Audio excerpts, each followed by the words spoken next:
Hello everyone, कैसे हैं आप सब लोग। मुझे उम्मीद है आप सब लोग घर पर हैं और स्वस्थ हैं। तो आप कहेंगे घर पर तो हैं लेकिन स्वस्थ नहीं है। खैर, सभी के हालात कुछ बिगड़े हुए हैं। हालात ही और माहौल में ही जहर फैला हुआ है आज के। तो इसी बात को मद्देनज़र रखते हुए आप ऑफलाइन क्लासेस नहीं जा पा रहे हैं।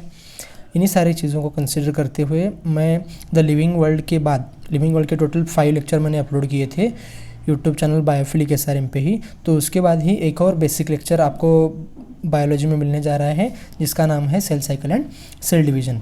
देखिए, ये cell cycle and cell division है, इसका इंपॉर्टेंस बहुत ज़्यादा है क्योंकि ये बायोलॉजी के आपका बेस फॉर्म करेगा। क्योंकि एक सेल से कई सारी सेल्स कैसे बनती हैं, वो सेल की लाइफ कैसे है, वो सेल का लाइफ स्पैन कैसे है, सेल कैसे जीती है और कैसे मरती है, यहाँ तक कि पूरी कहानी किस चैप्टर में आपको बयां की जाएगी। मतलब एक सेल की बायोग्राफी आपको बताने वाला ये चैप्टर है, ऐसे आप कह सकते हो। और ये चैप्टर आपको ह्यूमन रिप्रोडक्शन, आपका favourite chapter, reproductive health, genetics जिससे आप डरते हो, खैर हमारे पढ़ाने के बाद आप उसका डर बिल्कुल भी नहीं रहेगा। फिर molecular basis of inheritance, plant kingdom, biological classification, ऐसे 6 से 7 चैप्टर हैं जहाँ पे इसके कंसेप्ट आपको वहाँ पे आने चाहिए। और ये चैप्टर अगर आप ध्यान से पढ़ लेंगे तो आसानी से उन चैप्टर को आप क्लियर कर पाएंगे, उनके क्वेश्चंस आप लगा पाएंगे। तो इस चैप्टर में हमें पढ़ना क्या होता है, particularly basic concept of cell cycle सबसे पहले हम डील करते हैं।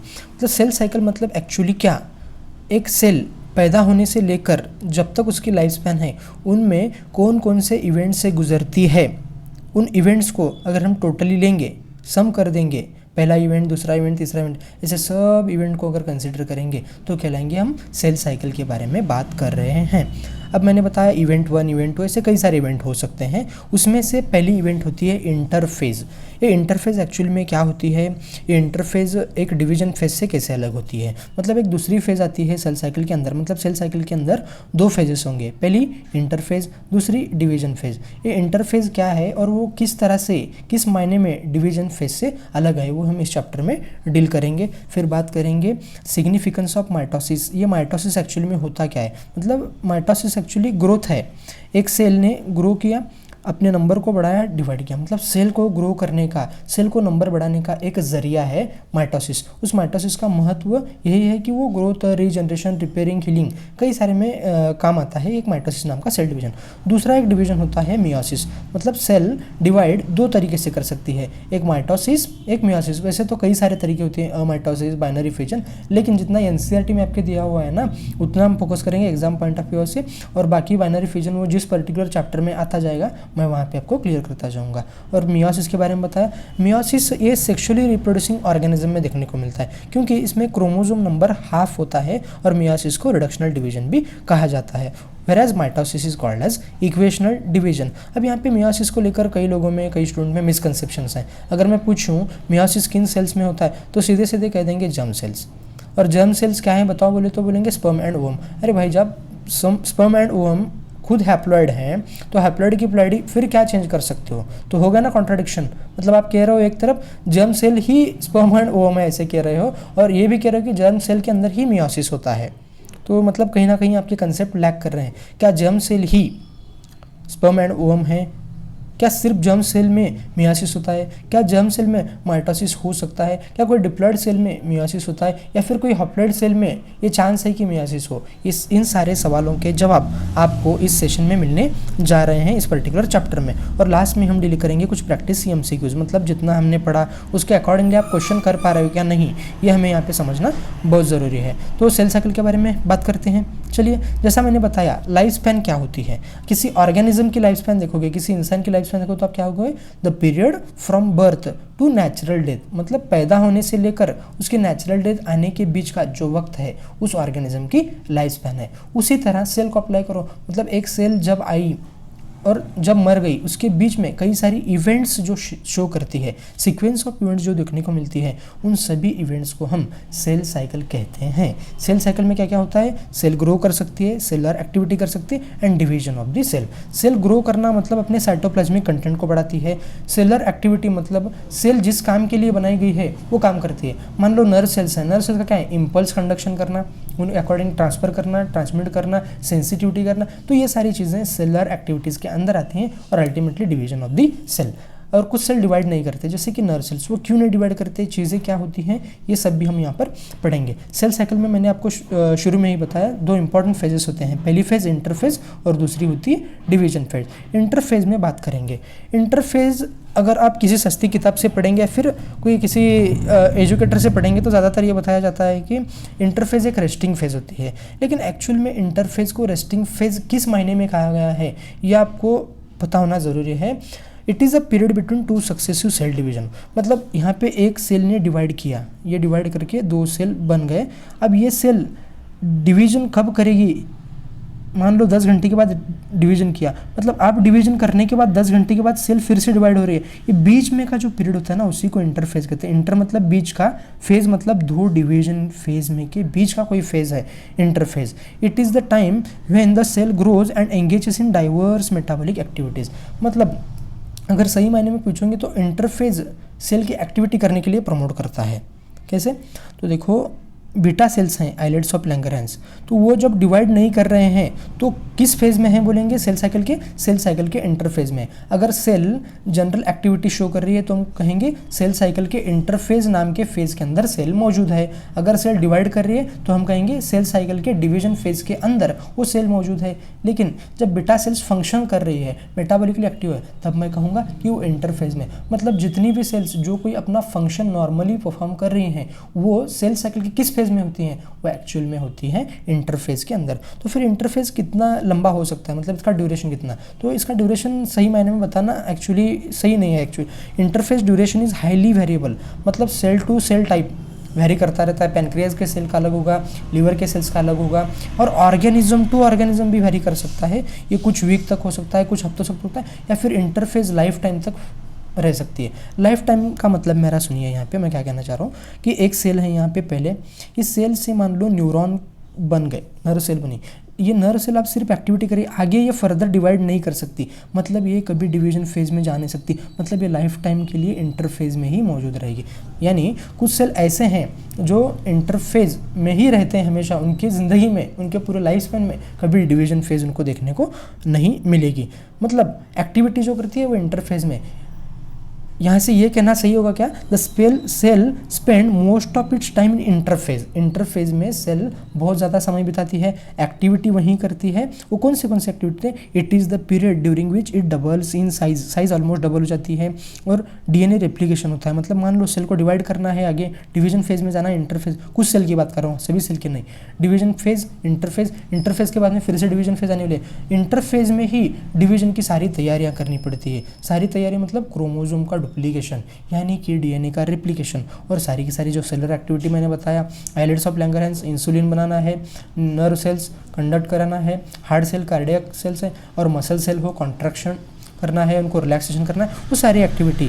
और यही वो फेज़ है जहाँ पे सेल डिवीजन यानी कि नेक्स्ट डिवीजन के लिए सेल अपने आप को प्रिपेयर करती है। तो इंटरफेज के बारे में हमने यहाँ पर जान लिया। बाद में बात करते हैं यम फेज़ के बारे में। यम फेज़ का नाम देखो, यम से स्टार्ट हो रहा है, मतलब ये माइटोसिस हो सकता है या फिर मियोसिस हो सकता है। और मैंने क्या बताया, डिवीजन होने के 2 तरीके, mitosis and meiosis. Mitosis equational division, meiosis reductional division. तो यम फेज़ दोनों को भी रिप्रेजेंट करता है। ऐसा नहीं कि यम फेज़ सिर्फ माइटोटिक फेज़ को रिप्रेजेंट करता है। यम फेज़ एक बड़ा टर्म है जिसमें माइटोसिस होगा तो उसको माइटोसिस फेज़ कहोगे यानी डिवीजन फेज़, और जिन सेल में मियोसिस होगा आप वहाँ पे मियोटिक फेज़ वहाँ पे कह सकते हो। It is a short duration process, मतलब सेल ने जितनी प्रिपरेशन करनी थी, जितनी एक्टिविटी शो करनी थी, सब इंटरफेज में शो की। अब वो सेल आ रही है डिवीजन फेज में, और डिवीजन फेज बहुत छोटा होता है। जैसे कि मान लो 24 आवर्स में अगर ह्यूमन सेल आज एक थी तो दूसरे दिन 2 बन रहे, मतलब 24 आवर्स के बाद में, तो डिवीजन होने के लिए जो समय लग रहा है ना सिर्फ 1 घंटे का है। मतलब 1 से 23 घंटे के अंदर सेल सिर्फ प्रिपेयर कर रही है, इंटरफेज में एक्टिविटी कर रही है, लास्ट 24 आवर में वो सेल डिवाइड कर रही है। मतलब टोटल अगर उसकी लाइफ स्पैन 24 आवर की माने, सेल साइकिल 24 आवर की माने, तो 23 आवर यानी कि 95% टाइम वो कहाँ पे स्पेंड कर रही है, इंटरफेज के अंदर। ओनली 5 to 6% टाइम वो डिवीजन फेज के अंदर वहाँ पे स्पेंड कर रही है। The process of mitosis during which duplicated chromosome are separated into 2 nuclei. पहले क्या होता है इंटरफेज में, ये क्रोमोसोम इस तरह से हुआ करता था, इसको डबल बनाते हैं हम यहाँ पे। अब इसको डबल बनाया इंटरफेज के अंदर, जब डबल आपने बना लिया तो इसको हाफ भी तो करना पड़ेगा। ये हाफ करने का ही एक्चुअली होता है डिवीजन में, एम फेज में, माइटोटिक फेज के अंदर। इसमें क्या होता है, बोथ दिस फेजेस यानी इंटरफेज और M phase are strictly regulated and genetically under control, ये जेनेटिक कंट्रोल के अंदर होते हैं। इन नॉन डिवाइडिंग सेल्स, मतलब जो सेल डिवाइड नहीं कर रहे हैं उनको हम कहते हैं परमानेंट सेल्स। वहाँ पे सेल साइकिल के अंदर सिर्फ एक ही फेज आती है, वो फेज होती है इंटरफेज, उनके बीच में डिवीजन फेज नहीं होती। अगर डिवीजन फेज होती तो डिवाइड करते, ये डिवाइड नहीं कर रहे हैं मतलब डिवीजन फेज है नहीं। Interphase is basically preparatory phase, मैंने बताया आपको, it prepare the cell subsequent for division. 3 important events that take place during interphase which are preparatory to cell division, मतलब इंटरफेज के अंदर एक कई सारे इवेंट होते हैं, उसमें से 3 इवेंट जो आपको याद रखने हैं। पहला, replication duplication of the chromosome, मतलब आप एक सेल से यहाँ पे क्या कर रहे हो, 2 सेल बनाने की कोशिश कर रहे हो। मतलब आपके पास 2 रुपए हैं और आपके जितने ही रुपए आप सामने वाले को बांटने की, 2 लोगों में बांटने की कोशिश कर रहे हो, तो पहले आपको क्या करना होगा, आपके 2 के 4 करने पड़ेंगे, फिर 2 इसे ऐसे करके बांटना पड़ेगा, तब जाकर आपका इक्वेशनल डिवीजन होने वाला है। तो इसके लिए रेप्लिकेशन यानी अपने कंटेंट को आपने डबल किया। और दूसरा, इस कंटेंट को डबल करने के बाद क्रोमोसोम को ब्रेक करने के लिए, अलाइनमेंट के लिए स्पिंडल फाइबर्स की रिक्वायरमेंट होती है। वो स्पिंडल फाइबर्स कहाँ से आएंगे, सेंट्रियोल से आएंगे, और सेंट्रियोल का डुप्लीकेशन हमें करना होता है। ये सिर्फ और सिर्फ एनिमल सेल्स में करने की जरूरत होती है। रेप्लिकेशन तो सब सेल में होगा, लिविंग सेल हर एक सेल में रेप्लिकेशन होगा डिवीजन करना है तो, लेकिन सेंट्रियोल का डुप्लीकेशन मतलब एक सेंट्रियोल ने अपने जैसी कॉपी बनाई, वो सिर्फ और सिर्फ एनिमल सेल में होगा, क्योंकि एनिमल सेल की कैरेक्टरिस्टिक प्रॉपर्टी है सेंट्रियोल का होना। तीसरा event, synthesis of RNA, various enzyme, proteins and energy rich compounds. Energy rich compound बनाने होंगे, कई सारे प्रोटीन बनाओगे ताकि डिवीजन में क्रोमोसोम को सेपरेट किया जा सके, साइटोकाइनेसिस किया जा सके, सारी डिवीजन को जो तैयारियाँ होती है। जैसे एंट्रेंस एग्जाम होता है 1 दिन का देने के लिए, लेकिन आपको प्रिपरेशन आपको कई सालों से करनी पड़ती है। उसी तरह इंटरफेज बहुत लंबा फेज होता है, ये प्रिपरेटरी फेज होता है। सारी जो रिक्वायर्ड चीज़ें हैं वो आपको यहाँ पे एक्वायर करके जानी होती है, तब जाकर वहाँ पे आप फिल्टर आउट होंगे और आपका सिलेक्शन वहाँ पे हो सकता है। It is therefore obvious that interphase is very important for sale division. यहाँ पे कहा इंटरफेज एक्चुअली में क्या है, प्रिपरेशन, और किसी भी चीज़ को आगे करने के लिए प्रिपरेशन जरूरी होती है, इसलिए इंटरफेज बहुत इंपॉर्टेंट फेज होती है।